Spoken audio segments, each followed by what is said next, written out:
नमस्कार बच्चों, CCA online class में आपका स्वागत है। हम बिहारी सतसई के पद पढ़ चुके हैं। इनमें आपके 2 वीडियो बन चुके हैं और अगला चैप्टर है आपका अध्याय 5 वीर रस के कवित। कवि हैं इनके भूषण। तो कवित ये छंद का नाम है। कवित यहाँ क्या है? छंद है। बिहारी जी का जन्म भूषण जी का जन्म सन 1613 ईस्वी में हुआ था और इनकी मृत्यु हुई सन 1715 ईस्वी में। कवि कौन है? भूषण है। ये राष्ट्रवादी कवि माने जाते हैं। राष्ट्रीय कविताएं इन्होंने लिखी हैं। रीतिकाल की श्रृंगार प्रधान काव्य, ये भी कौन से काल के कवि हैं? रीतिकाल के श्रृंगार प्रधान काव्य सरिता में वीर रस की प्रबल धारा बहाने वाले कवि भूषण का जन्म उत्तर प्रदेश के कानपुर के तिकवापुर गांव में हुआ था। मतलब जब जो रीतिकाल है वो किसके लिए जाना जाता है? श्रृंगार रस की प्रधानता के लिए जाना जाता है।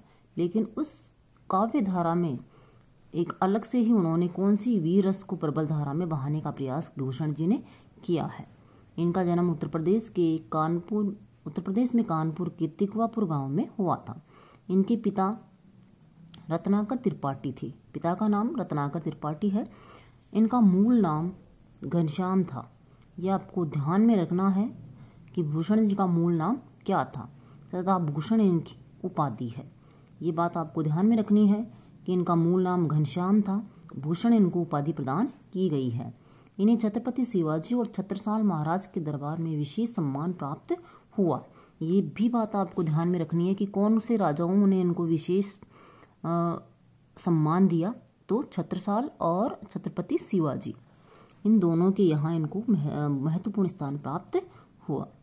कवि भूषण की रचनाओं में शिवराज भूषण, छत्रसाल दशक, शिवा बावन्नी, भूषण हजारा व भूषण उल्लास आदि का उल्लेख किया जाता है। तो ये इनकी रचनाएं हैं।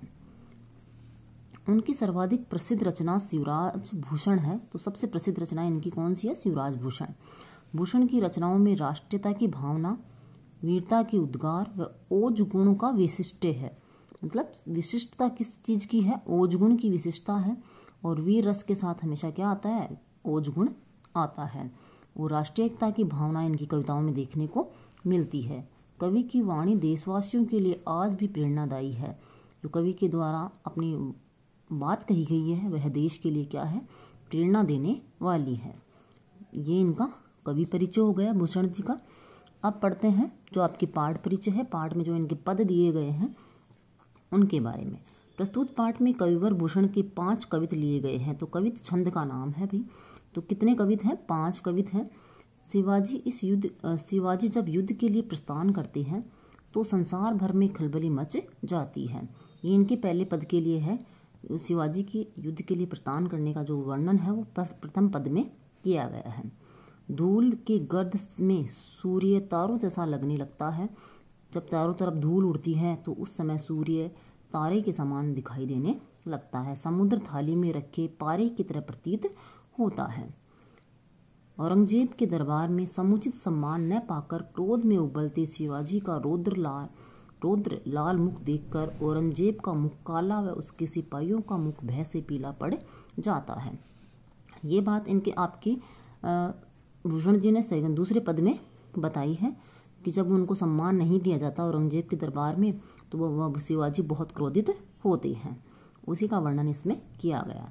शेषनाग विधाता, करतार विधाता यानी जो सृष्टि का निर्माण करने वाले हैं, सृष्टि को बनाने वाले हैं, उनके लिए वह यमराज के दायित्वों का असल में तो शिवाजी ही निभाते हैं। मतलब शिवाजी किसके समान है? शत्रुओं के लिए यमराज के समान है। और भगवान के द्वारा जो कार्य किए जाते हैं वह कार्य शिवाजी के द्वारा ही किए जाते हैं। ये इनके तीसरे पद में बताया गया है। शिवाजी का शत्रु पर आधिपत्य ऐसा है जैसे इंद्र का जंबासुर पर। ये इनके चौथे पद में है। बड़वानल का सागर पर, समुद्र में लगने वाली आग है ये बड़वानल। राम का रावण पर, वायु का बादलों पर। वायु का बादलों पर मतलब जो वायु बादलों को क्या कर देती है? तितर बितर कर देती है, बखेर देती है। शंकर का कामदेव पर, परशुराम का सहस्त्रबाहु पर। सहस्त्रबाहु और परशुराम के बारे में आपने 10th क्लास में पढ़ा था। सहस्त्रबाहु का वध किया था परशुराम ने। दावाग्नि का वृक्षों पर, दावाग्नि जो आग जंगल में लगती है वह आग क्या कहलाती है? दावाग्नि कहलाती है। पर चीते का मृग समूह पर, शेर का हाथियों पर, प्रकाश का अंधकार पर, वह श्री कृष्ण का कंस पर है। इसी प्रकार कवि शिवाजी की तुलना गरुड़, सिंह, इंद्र, बाज और सूर्य से करता है। कवि मानता है कि सूर्य के समान नवखंड भूमंडल पर सर्वत्र शिवाजी का वर्चस्व है। कहने का मतलब है कि कवि भूषण ने शिवाजी को ही इस सृष्टि का रचयिता, शिवाजी को ही इस सृष्टि को चलाने वाला और अनेक अवतारों का उदाहरण देकर कवि ने शिवाजी से कंपैरिजन किया है, तुलना की है। तो शिवाजी के भूषण के जो पद हैं वह किसके हैं? वीर रस के हैं। और वीर रस के साथ कौन सा गुण आता है? ओज गुण आता है। ओज गुण की ये कविताएं आपकी जो कवित हैं वो हैं। तो पहले पद में आपको भी बताया था कि शिवाजी की युद्ध में जाते हुए शिवाजी की वीरता का वर्णन इसमें किया गया है। साजी चतुरंग, साजी यानी सजाना, चतुरंग यानी चारों अंगों वाली, सेन यानी सेना, अंग में उमंग धारी धारण करना। सिरजा शिवाजी यहाँ शिवाजी के लिए ही है। जंग जीतन चलत है, जंग यानी युद्ध, जीतन यानी जीतने। भूषण भनत नाद विहद नंगारन के, नाद यानी आवाज, भनत यानी कहते हैं, विहद यानी अत्यधिक, नंगारन यानी नंगाड़े। युद्ध के जो नंगाड़े होते हैं, युद्ध शुरू होने पर जो बजाए जाते हैं नंगाड़े, उनके लिए है। नदी नद, नदी और नाले, मद का मद्दी होगा। गेबरन यानी हाथी, केरलत गिरना। हेल फेल और खेल, खल भेल, खलबेल यानी खलबली, हेल फेल हिलना डुलने के लिए आएगा। खलक यानी संसार, गेल यानी गली। गजन हाथी की ठेल पेल हिलने से। सेल पर्वत, उखलत यानी उखलना, उखड़ जाना। तारो सो तरनी, तरनी यानी सूर्य। धूरी धारा यानी धूल की गर्द से। लागत जिमी यानी जैसे। एक लाइन आपकी इधर भी है। थारा पर पारा पारावार यूं हलत है। आपके जो अभी आपने पढ़ा था पाठ परिचय में, उसमें ये बात आई थी। थारा यानी थाली, पारा यानी पारा और पारावार यानी समुद्र, हलत यानी हिलना। अब इनका अर्थ देखते हैं। कवि भूषण कहते हैं कि जो शिवाजी हैं उनकी चतुरंगी से युद्ध के लिए चतुरंगी सेना क्या हो गई है? सज्जित हो गई है या सज गई है। साजी चतुरंग सेन, शिवाजी की चतुरंगी सेना युद्ध के लिए सज गई है। चतुरंगी सेना, जैसे आपके 10th क्लास में भी ये बात आई थी, सेनापति वाले पार्ट में था। चतुरंगी सेना, चार अंगों वाली सेना, हाथी सेना, घुड़सवार, पैदल सेना और एक सेना और होती है, मेरे दिमाग से निकल गई। तो इस प्रकार से उनकी चार अंगों की जो सेना है वह क्या हो गई? सज्जित हो गई। रथ सेना एक हो गई, रथ सेना, हाथी सेना, घुड़सवार सेना और पैदल सेना। ये चारों सेनाएं हैं वो क्या हो गई? युद्ध के लिए सज्जित हो गई। अंग अंग में उमंग धारी, और उनके अंगों में क्या है? उमंग भरी हुई है। उन्होंने उनके अंगों में उमंग को धारण कर रखा है। सिरजा शिवाजी जंग जीतन चलत है। इधर से जोड़ लेते हैं कि शिवाजी के अंग अंग में उमंग, शिवाजी ने अंग अंग में उमंग धारण करके युद्ध जीतने के लिए वह जा रहे हैं। भूषण भनत, कवि भूषण कहते हैं नाद विहद नगारन के, युद्ध में जाने के कारण क्या हो रही है? नगाड़ों की आवाज हो रही है। युद्ध में जाने से पहले, युद्ध जब शुरू होता था उससे पहले नगाड़े बजते थे और एक तुरई बजाई जाती थी। उसके लिए कह रहे हैं कि तुरई की और नगाड़ों की तेज आवाज, अत्यधिक आवाज हो रही है या होने लगी है। नदी नद मद गेबरन के रलत है। जब युद्ध में हाथी जाते थे युद्ध के लिए, उस समय उनके गंड स्थल से, मतलब गले से एक मद निकलता था और उस मद से कवि ने तुलना वो की है, बड़ा चढ़ा के वर्णन किया है कि उनके गले से, गंड स्थल से इतना मद निकलता है कि नदी नाले क्या हो जाते हैं? बहने लगते हैं।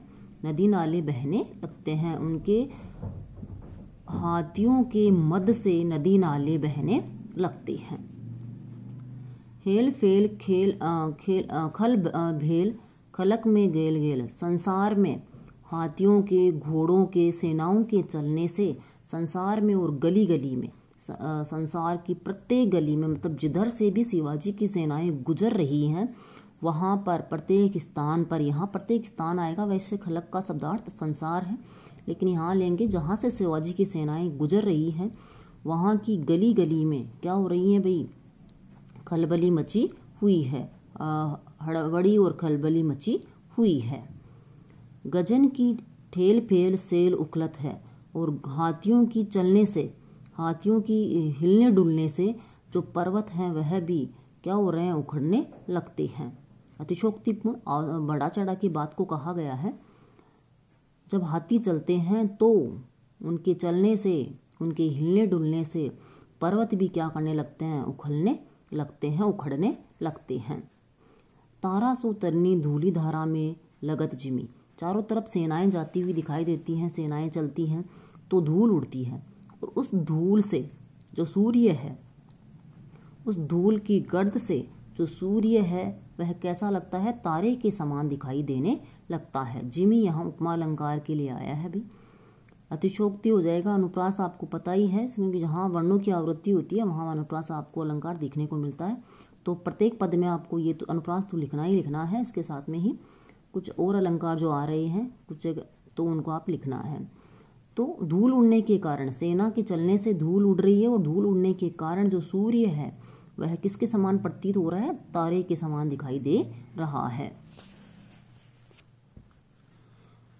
थारा पर पारा पारावार यूं हलत है, और जो समुद्र है, पारावार यानी समुद्र है, वह धूल के कारण किसके, जैसे थाली पर पारे के समान हिलता हुआ दिखाई दे रहा है। जैसे समुद्र को थाली में डाल दिया गया हो और उसमें पारा डाला गया हो, उस पारे के समान वह छोटा सा दिखाई दे रहा है। कहने का तात्पर्य यही है कि धूल चारों तरफ सेनाओं से क्या हो रही है, धूल उड़ रही है, सब कुछ हिल रहा है, और हिलने डुलने के कारण जो वातावरण है वह भयानक हो गया है, और भयानक वातावरण होने के कारण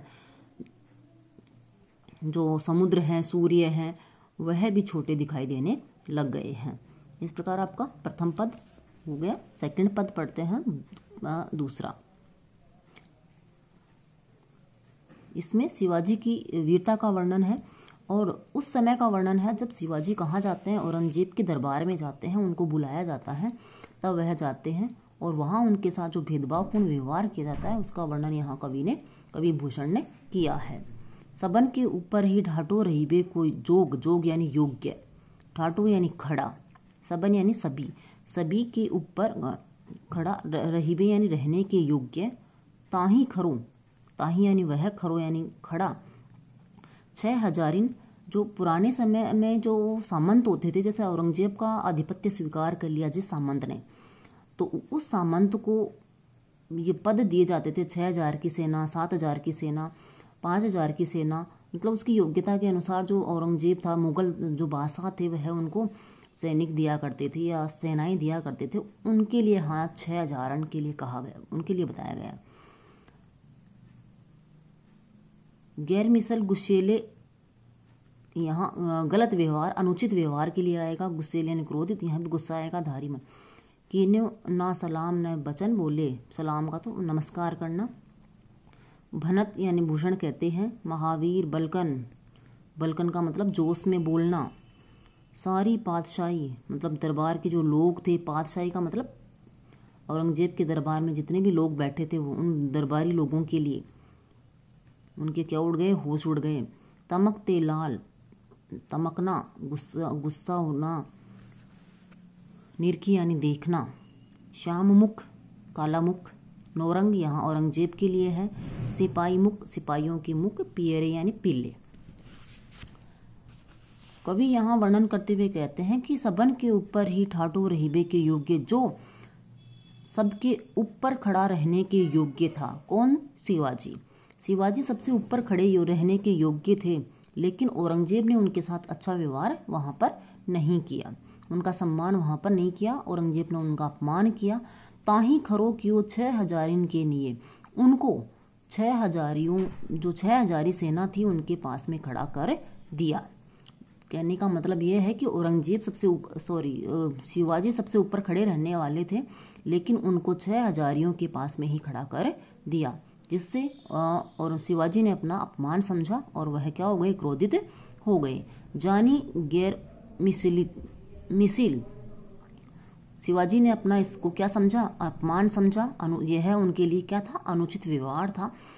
गुस्सेले गुस्साधारी मन, उन्होंने अपने मन में क्या धारण किया, गुस्सा धारण किया। अर्थात कहने का मतलब ये है कि उनको अपने साथ गलत व्यवहार के कारण क्या आ गया, गुस्सा आ गया।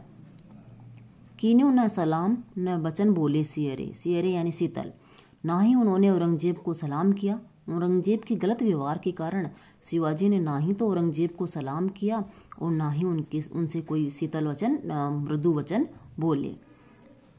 भूषण भनत महावीर बलकन लाग्यो, कवि भूषण कहते हैं कि वह महावीर, यहाँ महावीर कौन है, शिवाजी। शिवाजी जोश में बोलने लगे, जोश के साथ बोलने लगे। सारी पातशाही के उड़ाए गए जीरे, जब वह बोलने लगे, जब उन्होंने अपना जोश प्रकट किया, उस समय सारे जो दरबारी लोग थे उनके होश उड़ गए, अर्थात वह सारे घबरा गए। तमकते लाल मुख शिवा को निरखी भय, शिवाजी का मुख क्रोध के कारण क्या हो गया, लाल हो गया। और श्याम मुख नौरंग, शिवाजी का लाल मुख देखकर जो औरंगजेब है उसका मुख काला पड़ गया, उनके डर के कारण उनका मुख क्या पड़ गया, काला पड़ गया। सिपाही मुख पियरे, और सिपाहियों का मुख कैसा हो गया, पीला पड़ गया। अर्थात जो सेना थी या औरंगजेब थे, वह शिवाजी की क्रोध की दशा को देखकर या क्रोधित भाव को देखकर क्या हो गए, बहुत ज़्यादा भयभीत हो गए। इस प्रकार बाकी की जो 3 पद आपके हैं नेक्स्ट वीडियो में। धन्यवाद।